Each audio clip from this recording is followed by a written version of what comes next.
നമ്മൾ ഇന്ന് സംസാരിക്കാൻ പോകുന്നത് വളരെ ശക്തമായൊരു പ്രവചനത്തെക്കുറിച്ചാണ്. കാലത്തിന്റെ തുടക്കത്തിൽ ആരംഭിച്ച ഒരു വലിയ സംഘർഷം എങ്ങനെയാണ് അവസാനിക്കാൻ പോകുന്നതെന്നതിനെക്കുറിച്ചുള്ള ഒരു ഷിയ ഇസ്ലാമിക യുഗാന്ത്യ വീക്ഷണം. അപ്പോ നമുക്ക് തുടങ്ങാം. ഈയൊരു വാചകം കേൾക്കുമ്പോൾ തന്നെ കാര്യങ്ങളുടെ ഒരു ഗൗരവം മനസ്സിലാവുമല്ലോ, അല്ലേ? ഒരു ഇതിഹാസപരമായ അന്തിമമായ ഒരു ഏറ്റുമുട്ടലിനാണ് ഇവിടെ കളമൊരുങ്ങുന്നത്. ഈ പ്രവചനം ശരിക്കും മനസ്സിലാക്കാനായിട്ട് നമ്മളിതിനെ 5 ഭാഗങ്ങളായിട്ടാണ് നോക്കാൻ പോകുന്നത്. ഈ സംഭവങ്ങൾക്കെല്ലാം കാരണമായ ആ പഴയ കലഹത്തിൽ നിന്ന് തന്നെ നമുക്ക് തുടങ്ങാം. ഈ കഥയുടെയെല്ലാം തുടക്കം നമുക്കെല്ലാവർക്കും ഒരുപക്ഷെ പരിചിതമായ ഒരു ആശയത്തിൽ നിന്നാണ്. യഹൂദമതത്തിലും ക്രിസ്തുമതത്തിലും ഇസ്ലാം മതത്തിലുമെല്ലാം പറയുന്ന മനുഷ്യന്റെ പതനത്തെക്കുറിച്ചും ഒപ്പം ശക്തനായ ഒരു മാലാഖയുടെ കലാപത്തെക്കുറിച്ചും. അപ്പോ എന്താണ് യഥാർത്ഥത്തിൽ സംഭവിച്ചത്? ഒരു കാലത്ത് ദൈവത്തിന് പ്രിയപ്പെട്ടവനായിരുന്ന ഒരു മാലാഖയ്ക്ക് മനുഷ്യനോട് അസൂയ തോന്നുന്നു. ആ അസൂയ ഒരു വലിയ പ്രപഞ്ച കലഹത്തിലേക്ക് നയിക്കുന്നു. അതോടെ ആയിരക്കണക്കിന് വർഷങ്ങൾ നീണ്ടുനിൽക്കുന്ന ഒരു വലിയ സംഘർഷത്തിന് തുടക്കമായി. പക്ഷേ ഇവിടെ വളരെ ഇൻട്രസ്റ്റിംഗ് ആയൊരു കാര്യം എന്താണെന്ന് വെച്ചാൽ, ഇബ്ലീസ് എന്നത് അദ്ദേഹത്തിന്റെ ശരിക്കുള്ള പേരായിരുന്നില്ല. ഈ വിവരണങ്ങൾ അനുസരിച്ച് ആ പദവി അദ്ദേഹത്തിനൊരു ബഹുമതിയായി കിട്ടിയതായിരുന്നു.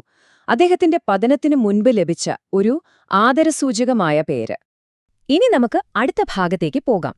നമ്മൾ സാധാരണ കേൾക്കുന്ന കഥകളിൽ നിന്ന് വ്യത്യസ്തമായി ഈയൊരു വീക്ഷണമനുസരിച്ച് ഇബ്ലീസിനെ നേരെ നരകത്തിലേക്ക് അയച്ചില്ല. പകരം ഭൂമിയിൽ സ്വന്തമായി ഒരു സാമ്രാജ്യം സ്ഥാപിക്കാൻ അവനെ അനുവദിച്ചു. അതായത് ഇബ്ലീസിന് കിട്ടിയ അധികാരം ചില്ലറയല്ലായിരുന്നു. ലോകരാഷ്ട്രീയം മുതൽ നമ്മുടെ മതസ്ഥാപനങ്ങളിലെ പ്രസംഗപീഠങ്ങളിൽ വരെ അവന്റെ സ്വാധീനമുണ്ടായിരുന്നു എന്നാണ് ഈ വിവരണം പറയുന്നത്.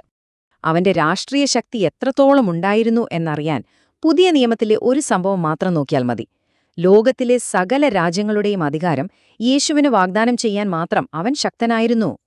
ഒരു പിശാചിങ്ങനെ ലോകം ഭരിക്കുമ്പോൾ സ്വാഭാവികമായും ഒരു രക്ഷകന്റെ ആവശ്യം വരും, അല്ലേ? ഒരു മിശിഹ. പക്ഷെ ഇവിടെയാണ് കാര്യങ്ങൾ കുറച്ചുകൂടി സങ്കീർണമാകുന്നത്.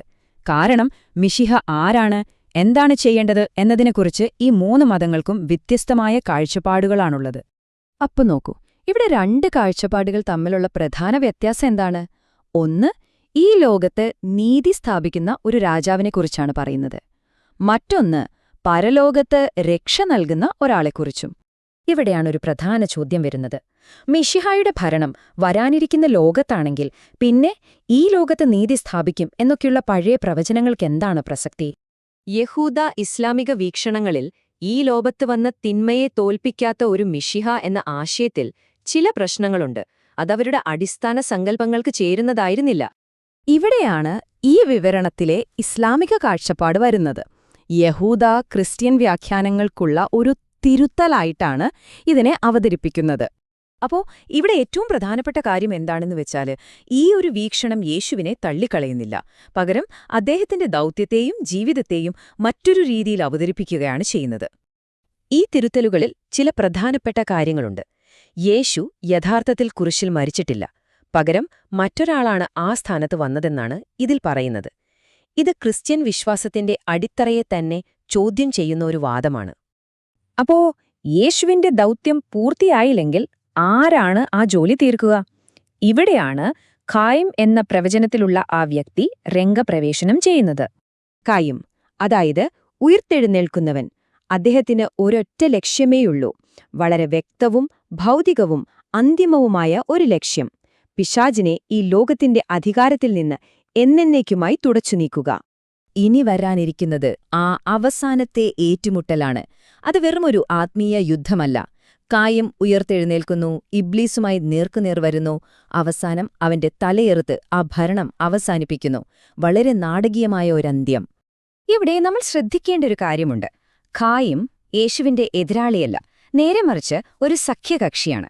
യേശുവിന്റെ 2ാം വരവിന് കളമൊരുക്കുക എന്നതാണ് ഖായിമിന്റെ ദൗത്യം. ഈയൊരു വീക്ഷണമനുസരിച്ച് നമ്മൾ ഇന്ന് ലോകത്ത് കാണുന്ന ഈ യുദ്ധങ്ങളും പ്രശ്നങ്ങളുമെല്ലാം ആ അവസാനത്തെ പോരാട്ടത്തിന്റെ മുന്നോടിയാണ്, ഒരു പ്രസവവേദന പോലെ. ഇത് നമ്മളെ ഓരോരുത്തരെയും ഒരു പക്ഷം ചേരാൻ നിർബന്ധിതരാക്കും. വിധി പറയുന്ന ദിവസം ഇബ്ലീസ് ഒരു ഞെട്ടിക്കുന്ന വാദം പറയുമെന്നാണ് ഈ വിവരണം പറയുന്നത്. അവൻ മുഴുവൻ കുറ്റവും മനുഷ്യരുടെ തലയിലിടും. അവൻ പറയും, ഞാൻ നിങ്ങളെ ഒന്നിനും നിർബന്ധിച്ചില്ലല്ലോ, ഞാനൊരു ആശയം മുന്നോട്ട് വെച്ചു, നിങ്ങളത് സ്വീകരിച്ചു, തെരഞ്ഞെടുത്തത് നിങ്ങളാണ്. ഇവിടെയാണ് ഏറ്റവും പ്രകോപനപരമായൊരു ആശയം വരുന്നത്. ഇന്നത്തെ ജനാധിപത്യം എന്നത് സാത്താന്റെ ഏറ്റവും വലിയ കെണിയാണെന്നാണ് ഈ വിവരണം അവകാശപ്പെടുന്നത്.